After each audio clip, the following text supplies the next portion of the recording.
Hello and welcome to the class English. Today we are going to discuss about our chapter number 6, My Childhood. And student, this chapter is taken from your class 9th behind book. And student, we have already done in previous video line by line summary of this chapter, that is My Childhood.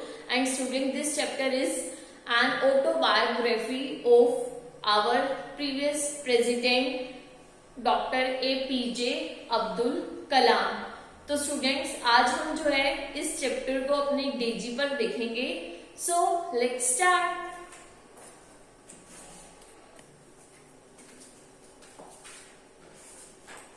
J.K. Rowling, the author of Harry Potter series, tackled economic and personal problems to create a book series loved by children and adults alike.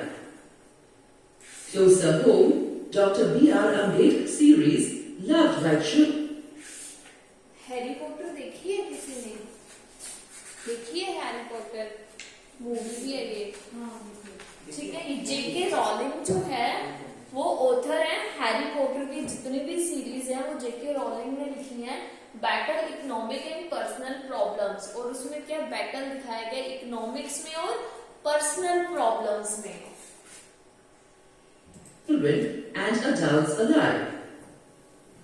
Closer Home, Dr. B.R. Ambedkar, the first chairman of the Constitution Drafting Committee of India, fought against poverty and a cruel caste system to become an influential socio-political leader of our country. आप सबने social science में भी पढ़ा होगा doctor B.R. Ambedkar के बारे में, जिन्होंने जो है आपका एक समझ लो जो कॉन्स्टिट्यूशन होता है, संविधान पूरा उन्होंने तैयार किया था. उसके ऊपर जो है कमेटी बनाई थी. तो doctor B.R. Ambedkar the first chairman of the constitution drafting committee.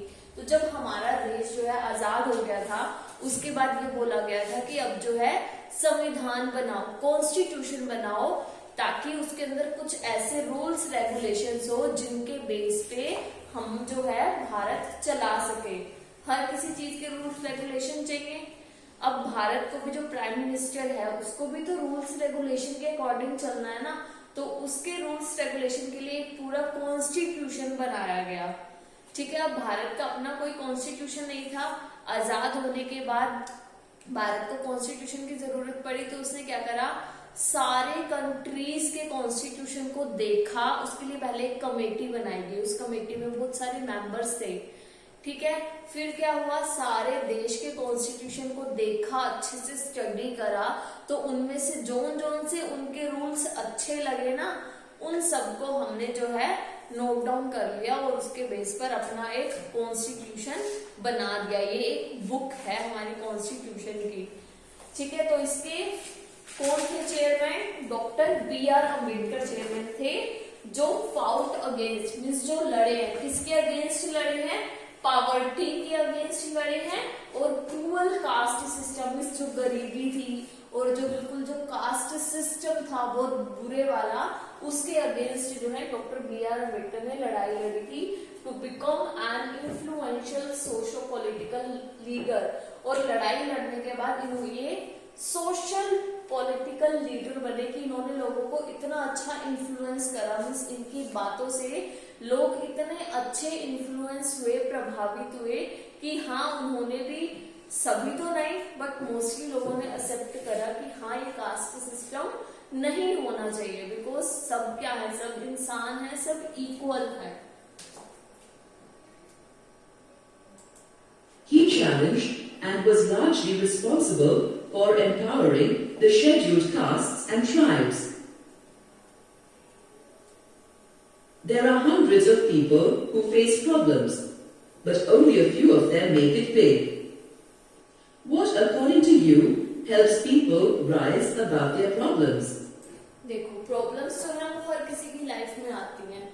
ठीक है. बट कुछ लोग होते हैं जो बिल्कुल प्रॉब्लम्स के आगे लड़ करके उसका सामना कर जाते हैं, और कुछ लोग होते हैं वो प्रॉब्लम्स के आगे अपनी हार मान लेते हैं.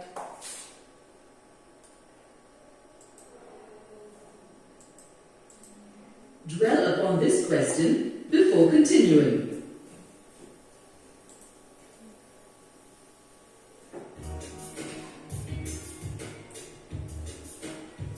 My childhood is a part of Dr. APJ Abdul Kalam's autobiography, Wings of Fire, and autobiography.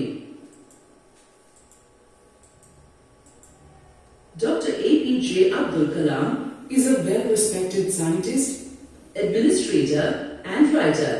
Doctor APJ Abdul Kalam की जो है बुक है विंग्स ऑफ फायर, जिसमें से आपका ये चैप्टर लिया गया है माय चाइल्डहुड। और ये ऑटोबायोग्राफी क्यों बोली गई है, क्योंकि उन्होंने ये खुद राइट करी है अपने बारे में, ठीक है। तो इसके पूरी तो wings of fire book as it is नहीं प्रिंट की गई, बट उसके कुछ पेजेस हैं जो आपकी बुक में एज इट इज प्रिंट किए गए हैं। ऑटोबायोग्राफी वही होती है जो हम खुद लिखते हैं और अपने बारे में लिखते हैं। और डॉक्टर एपीजे अब्दुल कलाम जो है वेल रिस्पेक्टेड एक साइंटिस्ट भी हैं, एडमिनिस्ट्रेटर भी हैं और एक राइटर भी हैं। अब तो नहीं है। As an administrator, he served as the 11th president of our country between 2002 and 2007. ये जो है हमारे 11th प्रेसिडेंट रह चुके हैं कंट्री के 2002 से लेकर के 2007 तक। The books of this visionary leader, such as Wings of Fire and autobiography, ignited minds, unleashing the power within India, and India 2020, a vision for the new millennium, are inspirational. ये सब क्या है, ये कलाम की बुक्स है जो उसने खुद राइट करी है। विंग्स ऑफ फायर जो है वो उसकी खुद की ऑटोबायोग्राफी है, मींस उसने जो है खुद के बारे में उस बुक में लिखा हुआ है। इग्निटेड माइंड्स ये भी बुक का नेम है। Unleashing the power with in India, इसमें जो है इंडिया की पावर के बारे में आपको बताया गया है। India 2020 a vision for the new millennium inspirational, ये नया इंडिया, ठीक है, एक विजन इंडिया को देखने का कि इंडिया जो है कैसा होगा, ये सब जो है उसमें बुक में लिखा हुआ है। In this autobiographical excerpt, Kalam writes about some early life experiences that left an indelible mark on him. Kalam was born in a Muslim family in Rameshwaram, Tamil Nadu. His father, Jainuddin, was an honest and hard-working boatman, while his mother, Ashiana, was a simple, kind and generous woman. कलाम जो है उसने जो autobiography है उसमें क्या लिखा है, my childhood में भी आपने देखा होगा, some early life experience that left an indelible mark on him. कुछ उसने ऐसे एक्सपीरियंस लिखे हैं ना जो उसके ऊपर मार्क छोड़कर लिखे हैं। कौन सा एक्सपीरियंस था जो हमने अभी पढ़ा था, वो जब वो क्लास में जाता है 5th स्टैंडर्ड में होता है, एक ब्राह्मण फैमिली का बच्चा और एक ये मुस्लिम है ना, तो मुस्लिम के साथ जो है ब्राह्मण फैमिली का बच्चा बैठा होता है। तो एक न्यू टीचर क्लास में आती है और वो देखती है कि एक हिंदू जो है वो मुस्लिम के साथ कैसे बैठ सकता है। तो ये जब इंसिडेंट हुआ था तो ये इंसिडेंट जो है उनके माइंड पर एक छाप छोड़ गया था। तो उसके बारे में उन्होंने कुछ ऐसे एक्सपीरियंस से, खाली यही नहीं था, कुछ ऐसे और भी एक्सपीरियंस है जिनके बारे में उन्होंने अपनी बुक में लिखा हुआ है। His birth into a Muslim family in Rameswaram Tamil Nadu, उनका बर्थ जो है मुस्लिम फैमिली में हुआ था रामेश्वरम में, जो कि तमिलनाडु में है। His father Jainulabdeen, a honest hard working boatman, उसके फादर जो हैं जो थे वो ऑनेस्ट ईमानदार थे, हार्ड वर्किंग बोटमैन थे। और बोटमैन से तुम्हें याद आया होगा जो तुमने पढ़ा था जब रामायण राम जी का जो बर्थ होता है उस बुक में एवरी ईयर बताया गया ना कि जब उनकी मूर्ति को मंदिर से लेकर के मैरिज प्लेस तक लेकर के जाते हैं, वो बोट में लेकर के जाते हैं, तो इनकी फैमिली हमेशा उसमें पार्टिसिपेट करती थी और वो बोट यही चलाते थे जिसमें राम जी को लेकर के जाया जाता था, टेम्पल से लेकर के उसके मैरिज प्लेस तक। हिज मदर आशी अम्मा अ सिंपल जनरस वुमेन थी, वो बिल्कुल बहुत ही काइंड लेडी थी। He has 3 brothers and a sister. इनके 3 ब्रदर्स हैं और एक sister. Kalam's best friends were Ramanatha Shastri, Aravindan, and Sivaprakasan, who belonged to orthodox Hindu Brahmin families. However, religious differences never affected their friendship. In fact, besides a stray episode, neither Kalam nor his family faced any discrimination. Interestingly, even idols for temple festivities were brought to Rameshwaram in Jainuddin's boat. Kalam also learnt the importance of self-reliance and the power of dreams in his childhood.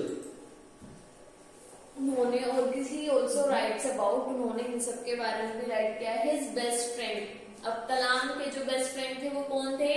Ramanand Shastri, ठीक है, अरविंदन और शिव प्रकाशन, ये तीन इनके best friend थे। वो जो है मुस्लिम थे एपीजे अब्दुल कलाम, स्टिल उनके जो फ्रेंड्स थे वो कैसे थे? वो बिल्कुल हिंदू ब्राह्मण फैमिली, ऑर्थोडॉक्स जो बिल्कुल रूढ़िवादी होते हैं ना, कट्टरवादी, भाई ब्राह्मण है तो ब्राह्मण ही रहेंगे, तो वो उस फैमिली के जो फ्रेंड्स थे वो कलाम के बिल्कुल बेस्ट फ्रेंड थे। How religious differences never affected their friendship, कितने रिलीजियस डिफरेंसेस थे, वो मुस्लिम वो ब्राह्मण। आज के टाइम पे तो ऐसा नहीं है, बट पहले इन चीजों को बहुत माना जाता था कि कोई हिंदू फैमिली का पर्सन, पहले क्या होता था, लोग कुएं से पानी भर के लाते थे मटके में। अगर कोई मटका लेकर के जा रहा है ना कुएं तक और किसी मुस्लिम ने उसको टच भी कर लिया, वो मटका अपने घर में लेकर के जाते थे, वहीं के वहीं फोड़ आते थे। उन्हें लगता था कि भाई मुस्लिम ने टच कर लिया, ये तो अब पवित्र नहीं रहा, झूठा हो गया, तो इसलिए वहीं फोड़ आते थे। मतलब इतना ज्यादा डिफरेंसेस था, इतना ज्यादा मानते थे लोग कास्ट सिस्टम को। आज के टाइम पे अच्छा है, ये सब बहुत ही कम है, बहुत कम, रेयर ही है। तो फिर भी उस टाइम पर भी उनकी जो इतना रिलीजियस डिफरेंसेस था, बट उनके फ्रेंडशिप पर किसी इन चीजों ने बिल्कुल भी अफेक्ट नहीं किया। How neither he NOR his family face and discrimination, और उसकी फैमिली ने भी कोई डिस्क्रिमिनेशन का मतलब होता है भेदभाव, ऐसा कुछ भी फेस नहीं किया। Idols for temple festives being brought to Rameswaram in Jainulabdeen's boat, boatman थे ना उसके फादर जैनुलाब्दीन, तो कुछ भी फेस्टिवल होता, ठीक है, जैसे रामनवमी है या कोई और भी फेस्टिवल है, किसी भी भगवान जी की मूर्ति को लेकर के जाना होता था, तो जैसे पहले के टाइम पे तो नदी वगैरह होती थी ना, तो किसकी बोट में लेकर के जाते थे? जैनुलाब्दीन के, स्टिल वो मुस्लिम था, उसकी बोट में लेकर के जाया करते थे। How he learn the importance of self realize and the power of dreams, अब उसने जो है कैसे सेल्फ रियलाइज की इम्पोर्टेंस को सीखा, अपने ड्रीम्स की पावर को सीखा, ये सब चीजें भी उसने अपनी बुक में राइट की हुई हैं। In fact, Kalam started earning at a young age. और कलाम ने जो है अपनी यंग एज में ही The theme and moral of this chapter is that with hard work and perseverance, one can reach great heights. Also, one can learn life lessons from every person he or she meets. Theme क्या है इस chapter का, moral क्या है? हर कोई chapter कोई ना कोई आपको मोरल यानी कि शिक्षा देता ही है।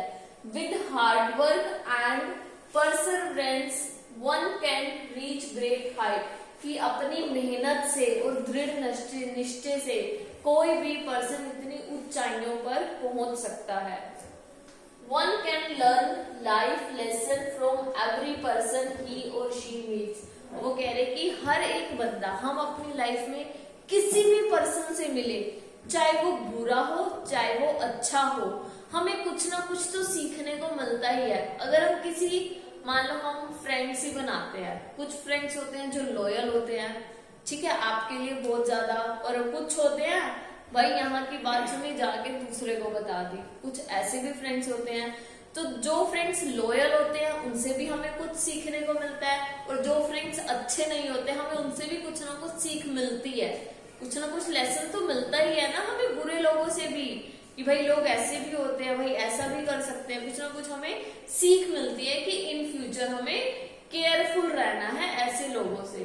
तो यही अपने उनके चैप्टर में बताया गया कि one can learn life lesson, अपनी जिंदगी का कोई ना कोई लेसन हम लोग लोग सीखते ही हैं फ्रॉम एवरी पर्सन, हर किसी पर्सन से, ही और शी मीट्स, हम जिससे भी मिलते हैं सबसे अपना लाइफ का कुछ ना कुछ लेसन सीखते ही हैं।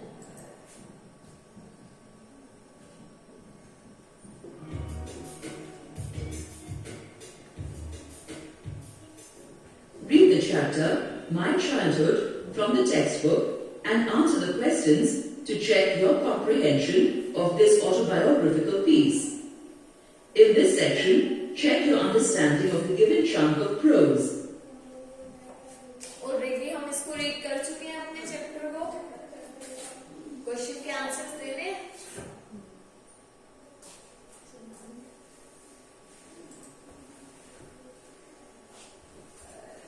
Where was APJ Abdul Kalam was born? Madras, Ramesh, Madras. और ये कौन सा है? Dhanushkodi, Rameswaram, Ramanathapuram. Well done.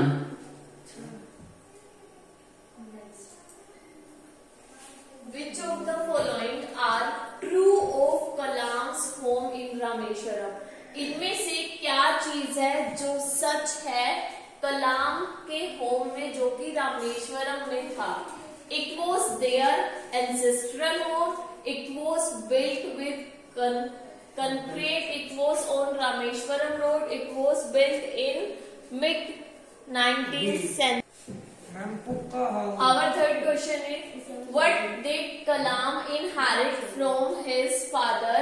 Honesty and self-discipline, kindness and religiosity, knowledge and ambitiousness, faith and generosity. तो इसका है honesty and Well done. What was the similarity between Kalam's 3 childhood friends? Option 3. They belong to Orthodox Hindus Brahmin. Well done. तो student this is your chapter 6 my childhood. I hope आप सबको ये chapter समझ में आया होगा। तो student we will meet again in our next video. Till then bye, take care.